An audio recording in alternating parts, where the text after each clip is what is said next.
ప్రియమైన సహోదరీ సహోదరులకు ప్రభువు పేరిట వందనాలు.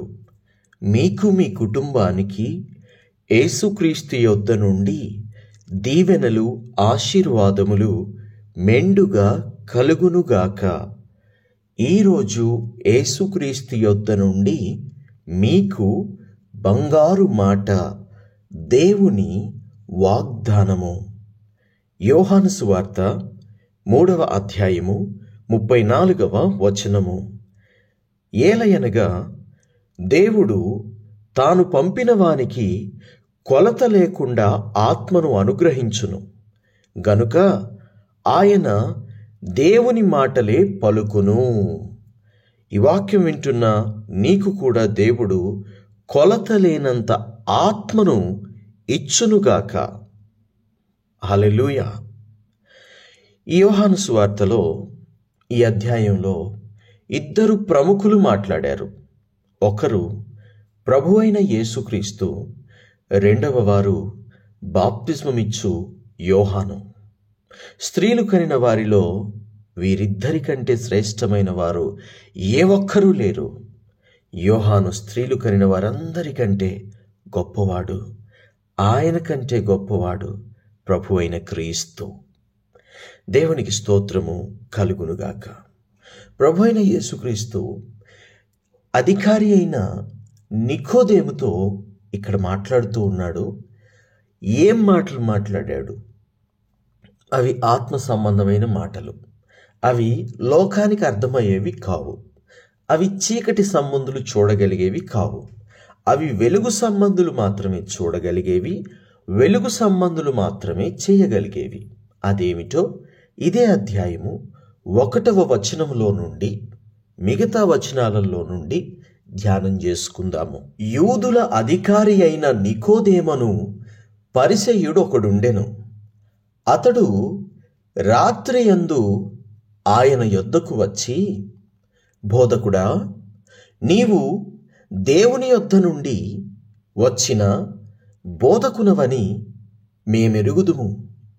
దేవుడు అతనికి తోడై ఉంటేనే గాని నీవు చేయుచున్న సూచక క్రియలను ఎవడనూ చేయలేడని ఆయనతో చెప్పెను. దేవునికి స్తోత్రము. అధికారి అయిన నికోదేము ప్రభువుని గురించి ఇక్కడ సాక్ష్యం ఇస్తున్నాడు. ప్రభువుని తాను అంగీకరిస్తున్నాడు. దేవుడు నీకు తోడై ఉన్నాడు అని నమ్ముతున్నాడు, విశ్వసిస్తున్నాడు. దేవుడు తోడై ఉన్నాడని నమ్ముతున్నాడంటే దాని అర్థము నిజంగా నువ్వు దేవుని యొద్ద నుండి పంపబడిన దేవుని కుమారుడివే.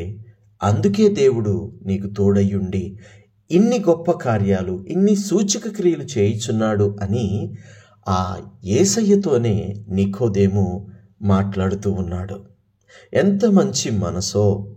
యేసయ్యను అంగీకరించే మనసు మంచిది. యేసయ్యను నమ్మిన మనసు ధన్యకరమైనది. ఇక్కడ నికోదేము మనసు ఎంతో మంచిది. నికోదేము మనసు ఎంతో ధన్యకరమైనది. కాబట్టే యేసుని నమ్ముచూ ఉన్నాడు. అందుకు ప్రభువైన యేసుక్రీస్తు ఇలా మాట్లాడుతున్నాడు 3వ వచనంలో నుండి. ఒకడు క్రొత్తగా జన్మించితేనే కాని అతడు దేవుని రాజ్యమును చూడలేడని నీతో నిశ్చయముగా చెప్పుచున్నాను అనెను. ఇక్కడ నికోదేము దేవుణ్ణి అంగీకరించాడు. అంతటితో ప్రభు ఊరుకోవడం లేదు. అతని ఆత్మను పూర్తిగా రక్షించాలని యేసయ్య పూర్తిగా అతన్ని రక్షణలోనికి తీసుకురావాలని మాట్లాడుతున్నాడు ఇక్కడ. ఒకడు క్రొత్తగా జన్మించితేనే కాని అతడు దేవుని రాజ్యమును చూడలేడని నీతో నిశ్చయముగా చెప్పుచున్నాను అని అంటున్నాడు. అంటే అతడు కూడా బాప్తిస్మము తీసుకోవాలి అని, మరలా నూతన హృదయము, నూతన స్వభావము రావాలి అని దేవుడు ఇక్కడ ఉద్దేశిస్తూ ఉన్నాడు. అందుకు నికోదేమంటాడు, ముసలివాడైన మనుషుడు ఎలాగూ జన్మింపగలడు? రెండవ మారు తల్లి గర్భమునందు ప్రవేశించి జన్మింపగలడా అని ఆయనను అడుగగా 5వ వచనంలో యేసయ్య మరలా ఇలా మాట్లాడతాడు. ఒకడు నీటి మూలముగాను ఆత్మ మూలముగాను జన్మించితేనే గాని దేవుని రాజ్యంలో ప్రవేశింపలేడని నీతో నిశ్చయముగా చెప్పుచున్నాను. శరీరమూలముగా జన్మించినది శరీరమును, ఆత్మ మూలముగా జన్మించినది ఆత్మయునై ఉన్నది. మీరు క్రొత్తగా జన్మింపవలెనని నేను నీతో చెప్పినందుకు ఆశ్చర్యపడవద్దు.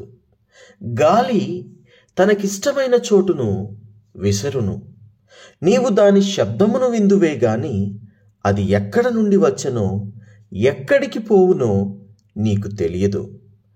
ఆత్మ మూలముగా జన్మించిన ప్రతి వాడును అలాగే ఉన్నాడు అనెను. నిజమే కదా, గాలిని మనము వినగలుగుతాము. గాలి శబ్దాలు చేస్తుంది, గాలిని వినగలుగుతాము, కానీ గాలిని చూడలేము. కానీ గాలి తనకు ఇష్టం వచ్చిన చోట విసురుతుంది. ఎక్కడి నుంచి వచ్చిందో మనకి తెలియదు, కానీ గాలి మాత్రం ఉంది. అదే మాదిరిగా దైవ సంబంధమైన ఆత్మ సంబంధమైన విషయాలు మనుషులకు అర్థం కాకపోవచ్చు, కానీ అవి కరెక్ట్, అవే నిజం, అవే సత్యం. అందుకే ప్రభువైన యేసుక్రీస్తు ఇలాగున మాట్లాడుతున్నాడు. క్రొత్తగా జన్మింపడం ఏమిటి అని వాళ్ళు ఆశ్చర్యపోతూ ఉంటే ఈ మాట ప్రభువైన యేసుక్రీస్తు వారికి తెలియజెప్పుచూ ఉన్నాడు. అందుకు మరలా నికోదేము 9వ వచనంలో ప్రభువుని ఇలాగున అడుగుతాడు. ఈ సంగతులు ఎలాగు సాధ్యములని ఆయనను అడుగగా 10వ వచనంలో యేసు మరలా నికోదేముతో మాట్లాడుతున్నాడు. నీవు ఇశ్రాయేలుకు బోధకుడు అయి ఉండి వీటిని ఎరుగవా? మేము ఎరిగిన సంగతియే చెప్పుచున్నాము, చూచిన దానికే సాక్ష్యమిచ్చుచున్నాము. మా సాక్ష్యము మీరు అంగీకరింపరని నీతో నిశ్చయముగా చెప్పుచున్నాను. భూ సంబంధమైన సంగతులు నేను మీతో చెబితే మీరు నమ్మకున్నప్పుడు పరలోక సంబంధమైనవి మీతో చెప్పిన ఎడల ఎలాగు నమ్ముదురు? మరియు పరలోకము నుండి దిగివచ్చిన వాడే, అనగా పరలోకములో ఉండు మనుష్య కుమారుడే తప్ప పరలోకమునకు ఎక్కిపోయిన వాడు ఎవడునూ లేడు. అరణ్యములో మోషే సర్పమును ఎలాగు ఎత్తెనో అలాగే విశ్వసించు ప్రతి వాడును నశింపక ఆయన ద్వారా నిత్య జీవము పొందునట్లు మనుష్య కుమారుడు ఎత్తబడవలెను.